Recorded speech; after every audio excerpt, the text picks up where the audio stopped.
Welcome to MMA Podcast. My name's Luke Payson, and I'm excited to have a friend of the show and a friend of mine, Khama, the DeathStar Worthy, back on the show. Khama, welcome back.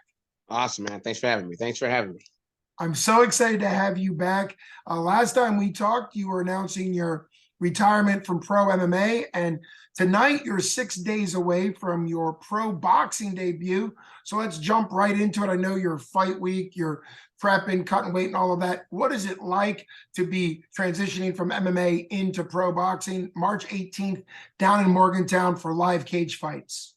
It's good. It's good. This is actually my second pro box match. I already actually had a pro box match. This is my second one. I had one like probably like 6, 7 years ago. Okay. So I mean, yeah, I mean it's kind of the same stuff. It's still combat sports.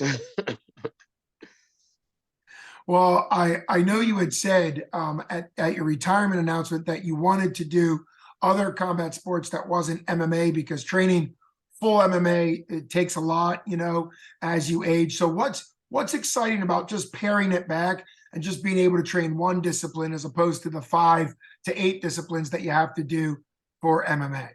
Yeah, it's less stressful, but it's also a little bit more tedious, like the boxing aspect, like you're just doing the same shit over and over. Like, I mean, you're not like, oh, let's do kicking and the striking. No, it's the same shit over and over and over.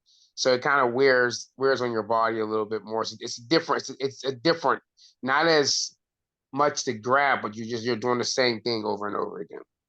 Well, that makes sense, particularly when you used to have to train submission offense, submission defense, grappling, Yeah, all of those yeah. I things. mean, like if I was had a day like when I've done striking a little bit, but I'm like, okay, let's work on grappling, okay, or let's work on wall work, or let's work on it.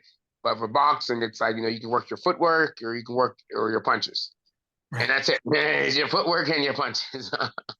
Well, that does make sense, right? Because that's what boxing breaks down into. Now, I had the pleasure of interviewing you after several of your MMA wins for 247. And on one of them, when you knocked out Adam Ward, which ended up propelling you into the UFC on short notice, you talked about your piston-like jab, which you showed in MMA. Is that something that you think is going to be even more on display in boxing? Yeah, I mean, like I think in boxing people use jab a little bit more. So my guy has a pretty decent jab, the guy I'm fighting. So I mean, I think we'll both be using our jab more. But yeah, I mean, like that's. I mean, I'm not really.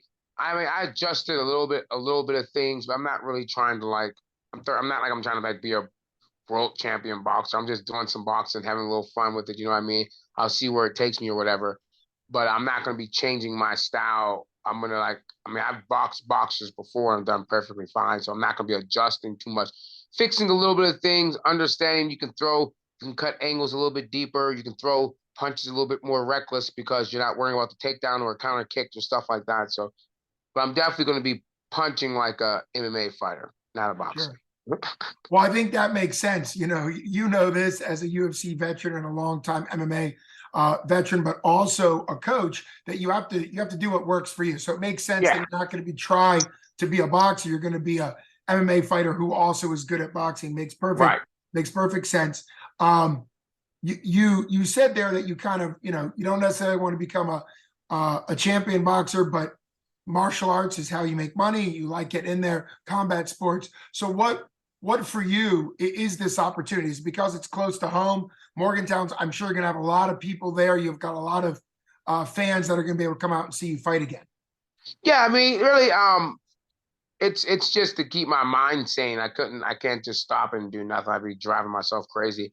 But yeah, I mean, like a lot of people are upset because a lot of people missed my last MMA fight. So I told them I'll probably be doing some local boxing and then just see how that goes and kind of get a feel for that. I mean, yeah, it's just I just don't want to like get stagnant and not do anything because I know I'll get just too bored. So yeah, I mean, I like to challenge myself, and this is something I can challenge myself with and see something different. And I kind of like, cause I've always been and like really good at striking, so I gotta see how I'll do it with someone that's been doing just this form of striking, a little bit of isolation stuff. So I always like to challenge myself.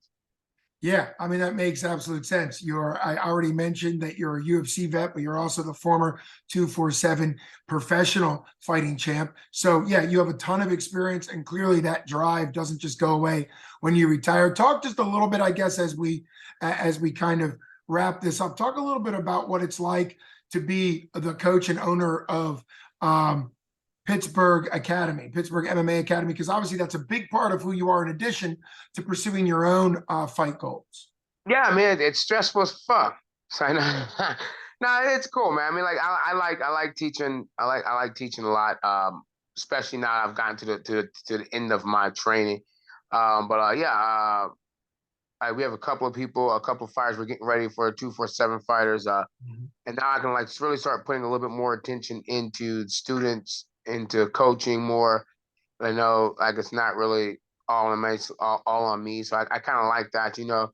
But yeah, run the gym. It's stressful, but it's fun. Like I wouldn't really want to do anything else. Like I could have like gotten rid of the gym and done a regular job and like, nah, I'm good. I'll keep doing this and stuff. So I got a good group of coaches help me out and stuff. So it's real good. Well, I think that makes a lot of sense for who you are. And I know a lot of the fighters that train out of your gym that then fight for 247 love training under you. It's a real family environment there.